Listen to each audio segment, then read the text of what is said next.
আসি হলো ছাগল মার্কেট। ওই যে ঘাসের লাই আসছিলাম, ঘাস শেষ তো ঘাস লইতেছে।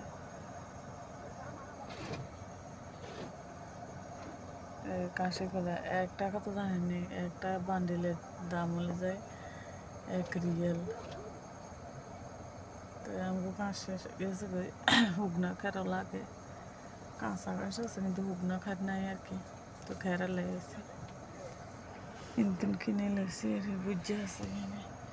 আর পুরো হচ্ছে ছাগল মার্কেট, অনেক বড়। কুলন যাইত না বাবু, আমার গলা কি হয়েছে জানি, গলা মনে হুগাই গেছে। এলে বিরাট বইনে কিন্তু আবার ছাগল জব করি আপনার বেচা বিক্রি করে। গরুও আছে, ওই যে গরু, গাড়ির মধ্যে গরু। ছাগলের ঘাস লাগাইছিলাম তো, এটা হেঁটেছে কাঁচা ঘাস।